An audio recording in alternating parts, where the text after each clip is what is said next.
Congressman Peter King represents the district that included Officer Brian Moore's hometown. He was there today for the funeral and heard Commissioner Bratton's remarks. Congressman, good to see you tonight. And unfortunately, it sometimes takes something like this to be reminded of what it is our police are up against every day when they go out on the streets to serve and protect. Megan, you're entirely right, and Bill Bratton was never more eloquent than he was today. There's been such a series of lies and smears and slander against the police in our country over the last 4, 5, 6 months. I guess going back to last summer with the Ferguson, where a whole series of lies about hands up, don't shoot.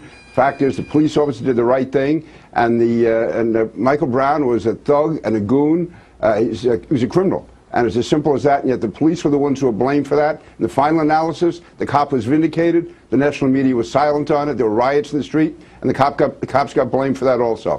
So the reality is that the police department, certainly in New York City, which I know very well, thousands and thousands of African-American young men and women are alive today because of the NYPD. That's the reality. The thing is, though, these cops, you know, they'll show up shoulder to shoulder for the funeral of one of their fallen comrades, but they're not going to go out and march to say cops are good. You know, for a long time in this country, that was assumed that you wouldn't devote your life to protecting a community and put your life on the line every day if you weren't intending to protect. And yet, folks have taken a few incidents, many of which have turned out to be completely falsely represented, and run with the narrative we just heard from Mark Lamont Hill. Yeah, Megan, there is no profession in the country which has a higher rate of perfection than the police. I mean, think of hospitals where there's malpractice suits, law firms where there's malpractice suits. Think of accountants and stockbrokers and politicians, athletes. The fact is, cops are out there every day. Millions and millions of encounters with African Americans, Hispanics, whites, blacks, across the board. And we're talking about a handful of cases here, most of which have turned out to be untrue. So, and many of which have been exploited by people who have an agenda. Absolutely. I want to ask you about Loretta Lynch, because our new Attorney General is out there calling, saying she's going to investigate law enforcement for allegedly discriminatory, racist behaviors in Baltimore. I mean, it was moments before Officer Moore was laid to rest, as the cops are lining up in New York City. I mean, the timing didn't look all that sensitive.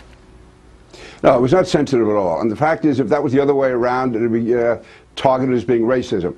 Attorney General Lynch should not have done that, and some of the national media should not have covered it. To me, it was the height of irresponsibility to be doing that at the same time that this brave cop, a neighbor of mine, Brian Moore, was being laid to rest. Here's a cop, 25 years old, 150 arrests, shot through the face and through the brain. And, they're out talking about investigating cops. The fact is, everyone in America should be giving medals to the cops, and Brian more than anyone. And the fact that he got such a large turnout today shows to me that real Americans, real people on the ground do appreciate the cops. Unfortunately, too many in the national media and too many politicians listen to the likes of Al Sharpton.